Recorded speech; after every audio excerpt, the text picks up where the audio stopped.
给他的一个অনেক荣誉证书。 এই অনুষ্ঠানে তিনি উপস্থিত হয়ে অনেক আনন্দ এবং তিনি মনে করেন বহু বছর পর 这个呢也 আপনি 是 তো আগের মতো 这个他到这个点儿上， আমার শুভানুধ্যায়ী হিসেবে ওনার কামনা এবং তিনি বলেছেন আপনি যদিও তার চেয়েও 6-7 বছর বয়স বেশি কিন্তু আপনি দেখতে অনেক ইয়া মনে হচ্ছে।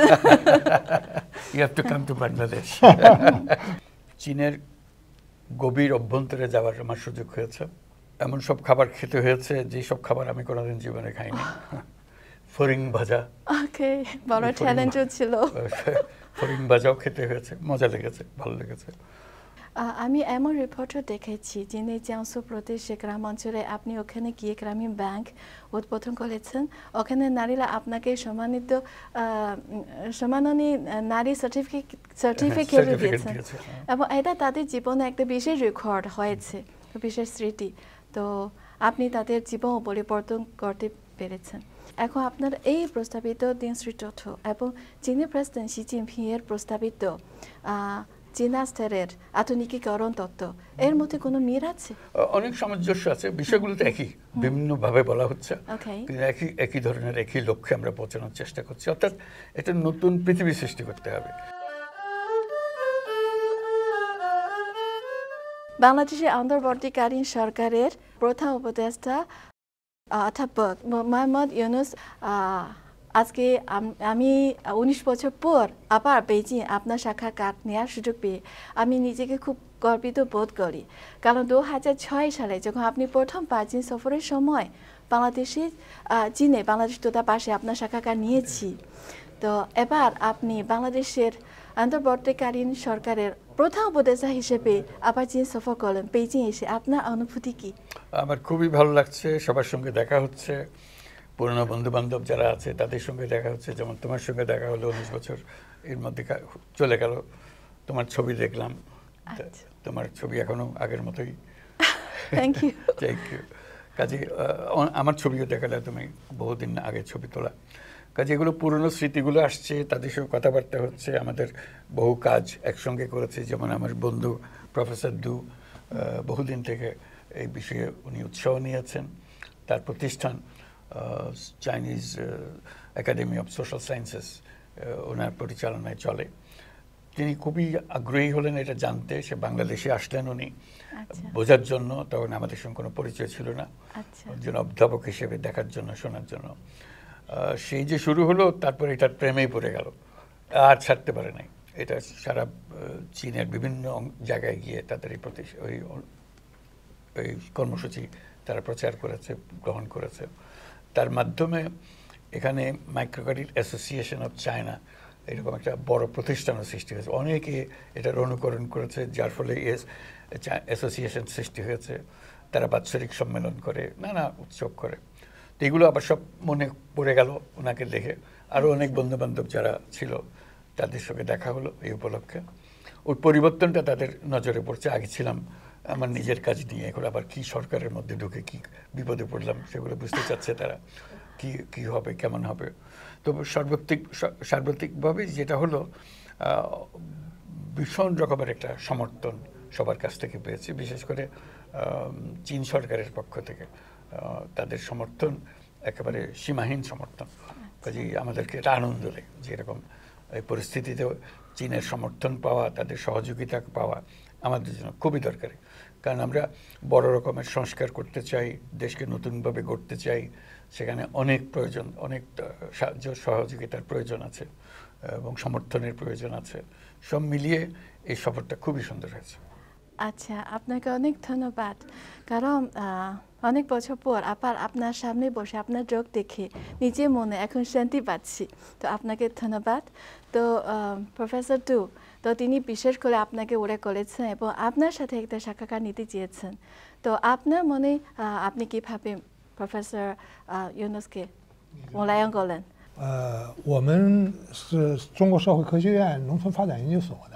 সংক্ষেপে বলি, আমি চীনের সমাজবিজ্ঞান একাডেমির গ্রামীণ উন্নয়ন ইনস্টিটিউটের গবেষক। দারিদ্র্য নিয়ে গবেষণার সময় আমরা খেয়াল করেছি অধ্যাপক ইউনুসের নেতৃত্বে গ্রামীণ ব্যাংকের একটি দল 1976 সাল থেকে পরীক্ষামূলকভাবে কাজ শুরু করে। 1983 সালে তিনি গ্রামীণ ব্যাংক প্রতিষ্ঠা করেন, আর আমি দারিদ্র বিমোচন নিয়ে গবেষণা করি। আমি ভেবেছি আমরা কি তার অভিজ্ঞতা থেকে শিখতে পারি। এ কারণে 1993 সালে আমি বাংলাদেশে যাই। তারপর থেকে ইউনুসের সাথে আমাদের মুখোমুখি যোগাযোগ শুরু। তিনি অনেকবার চীনে এসেছিলেন। আমিও তার কাছ থেকে শেখার জন্য বেশ কয়েকবার বাংলাদেশে গিয়েছিলাম। তিনি আমাদের প্রকল্পগুলো পরিদর্শন করতে এসেছিলেন, আমাদের প্রকল্পগুলোকে স্বীকৃতি দিয়েছিলেন এবং অনেক বিদেশি প্রকল্পের সঙ্গে আমাদের পরিচয় করিয়ে দিয়েছিলেন। যদিও তিনি একজন অধ্যাপক, তবে তিনি দরিদ্রদের, বিশেষ করে তার দেশের দরিদ্র নারীদের নিয়ে বেশ উদ্বিগ্ন। আমার চোখে তিনি একটি সামাজিক উদ্যোগ প্রতিষ্ঠা করেছিলেন, আর এই লক্ষ্যেই তিনি সবসময় প্রচেষ্টা চালিয়ে এসেছেন।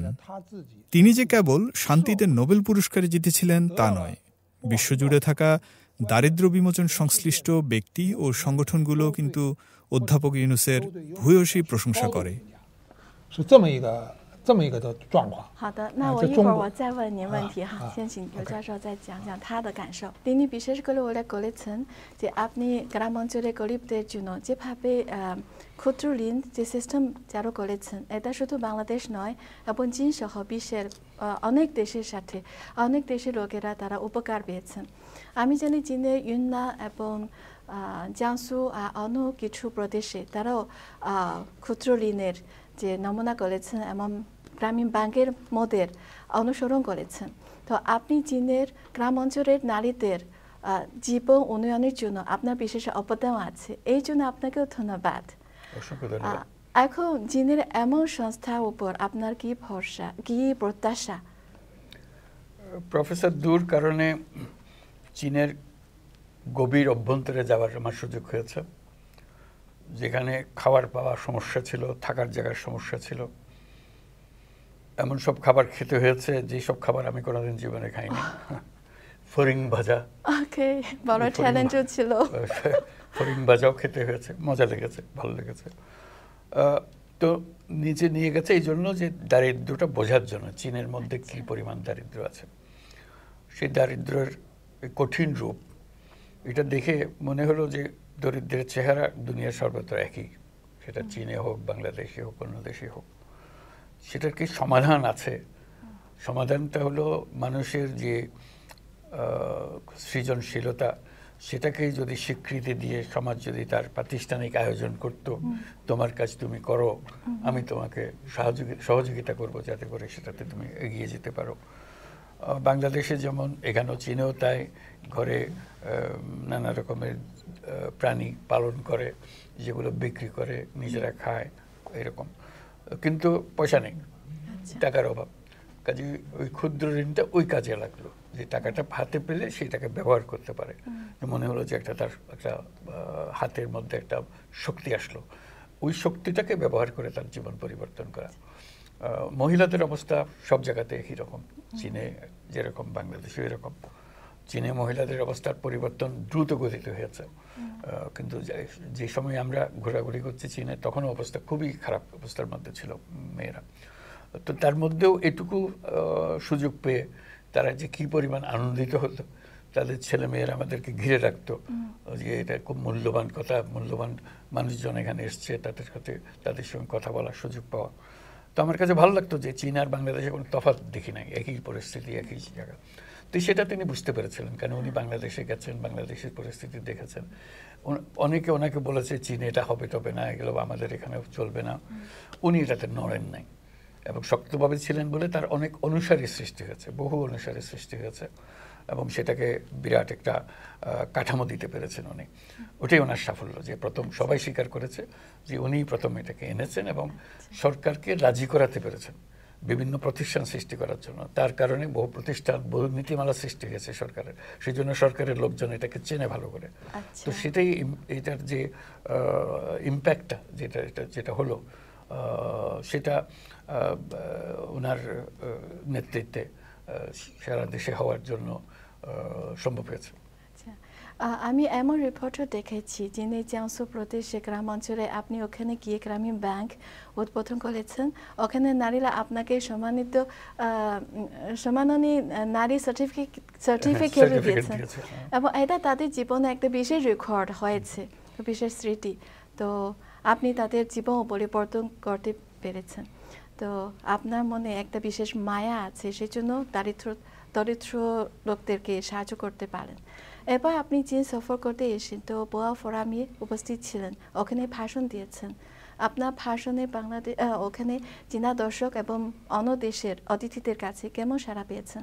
খুবই ভালো। আমি যেগুলো বলতে চেয়েছি তাদের মনে দাগ কেটেছে বলে মনে হয়, কারণ উচ্চতর স্থানে আসেন এরকম ব্যক্তি, উপপ্রধানমন্ত্রী দেং, উনি খুব প্রশংসা করলেন। বিশেষ করে ওই যে 3-0 কথাটা বলা, আমি মনে করেছিলাম এগুলো বোধহয় কোনো বুঝতে পারবেন না, এত সংক্ষিপ্ত জিনিস। উনি এসে বলে যে এটা আমার কাছে খুবই ভালো লেগেছে। বিশেষ করে যে তরুণদের মনের মধ্যে যদি এটা তোমার যে চেষ্টা করছো তরুণদের মনে এটা ঢুকিয়ে দেওয়ার জন্য, এটা আমার কাছে খুব আকর্ষণীয় মনে হয়েছে। কাজে উনিও বুঝতে পেরেছেন জিনিসটা আমরা কি বলতে চেয়েছি, যদি সংক্ষেপে বলা হয়েছে ওখানে, কিন্তু মর্মকথাটা উনি বুঝতে পেরেছেন এবং বলেছেন আমার কাছে খুব ভালো লেগেছে জিনিসটা, আমি এটা চিন্তা করে দেখব কীভাবে আমরা করতে পারি এটা। তো কাজে এই তরুণদের উদ্বুদ্ধ করা, তার মনের মধ্যে জাগা কতগুলো স্বপ্ন জাগানো, লক্ষ্যবস্তু স্থির করা, এটা মানুষের মনে জাগে। তো আমি বক্তৃতা দেওয়ার পরে অনেকে কথা বলতে এসেছিলেন, আমার পাশে যিনি বসছিলেন তিনিও খুব উচ্চকণ্ঠে প্রশংসা করলেন যে এটা আমার কাছে খুব ভালো মনে হয়েছে কথাটা আপনার। তো এই সংক্ষিপ্ত সময়ের মধ্যে যে ওনার মনে একটা দাগ কাটতে পেরেছে, ওইটা দেখে আমি খুব খুশি আছি।